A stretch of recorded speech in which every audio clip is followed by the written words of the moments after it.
एक शांत से गांव में हरियाली से घिरा हुआ एक मेहनती और ईमानदार किसान रहता था।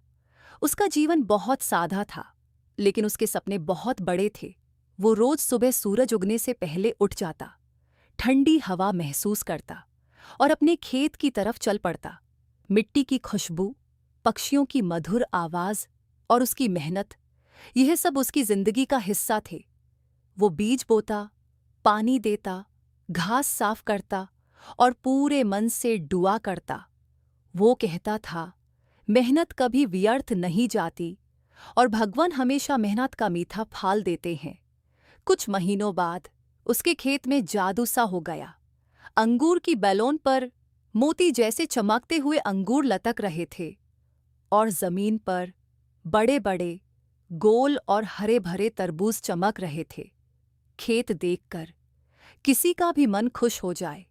किसान ने अपनी फसल को देखा और उसकी आंखों में खुशी चमक उठी। उसने सोचा, इतना सुंदर फल मिला है, क्यों ना मैं सबसे अच्छा फल राजा को उपहार में दूं। ये सोचकर उसने तरबूज की तरफ देखा। तरबूज बहुत भारी थे और महल का सफर बहुत लंबा था। अगर वो तरबूज ले जाता तो शायद रास्ते में ही थक जाता। इसलिए उसने फैसला किया कि वो अंगूर ही ले जाएगा। उसने एक साफ टोकरी ली, उसे प्यार से अंगूर से भरा और महल की तरफ चल पड़ा। धूप तेज थी, रास्ता लंबा था, पसीना आ रहा था, लेकिन उसके दिल में एक ही बात थी, भगवान मेरे साथ हैं। आखिरकार वो महल पहुंच गया। महल बहुत भव्य था, ऊंचे दरवाजे, सुंदर बगीचे और चमकता हुआ राजमहल। राजा उस समय अपनी छोटी बेटी के साथ बगीचे में खेल रहे थे। वो हंसी मजाक कर रहे थे और बहुत खुश नजर आ रहे थे।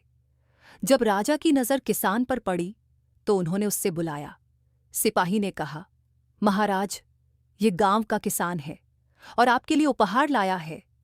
राजा ने टोकरी देखी और मजाक के मूड में एक अंगूर उठाया और हल्की सी मुस्कान के साथ किसान की तरफ फेंका। अंगूर जाकर सीधा किसान के माथे पर लगा। सब लोग हल्की सी हंसी में डूब गए, लेकिन किसान शांत रहा और मुस्कुरा कर बोला, थैंक गॉड। राजा थोड़े हैरान हुए। उन्होंने फिर एक अंगूर फेंका। फिर भी किसान बोला, थैंक गॉड। अब राजा सच में चौंक गए। उन्होंने पूछा, तुम पर अंगूर फेंके जा रहे हैं और तुम भगवान का शुक्रिया कर रहे हो? तब किसान ने विनम्र से हाथ जोड़े और धीरे से कहा, महाराज, मैं इस बात के लिए भगवान का धन्यवाद कर रहा हूं कि मैं अंगूर लाया हूं। जरा सोचिए, अगर मैं भारी और सख्त तरबूज लाता और आप मजाक में वो फेंकते, तो शायद आज मैं यहां खड़ा भी ना होता। ये सुनकर राजा बिल्कुल शांत हो गए। उन्हें अपनी गलती का एहसास हुआ। उन्होंने किसान की तरफ देखा और महसूस किया कि असली समझदारी और विनम्रता इसी में है। राजा ने तुरंत किसान की तारीफ की और उसे इनाम दिया और सम्मान के साथ विदा किया। इस कहानी से हमें क्या सीख मिलती है? हर परिस्थिति में शिकायत करने के बजाय शुक्रगुजार रहना चाहिए।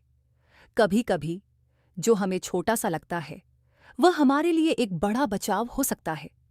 इसलिए हमेशा सकारात्मक सोच रखो, भगवान पर विश्वास रखो और मेहनत करते रहो। फिर देखो, जिंदगी खुद मुस्कुराने लगेगी।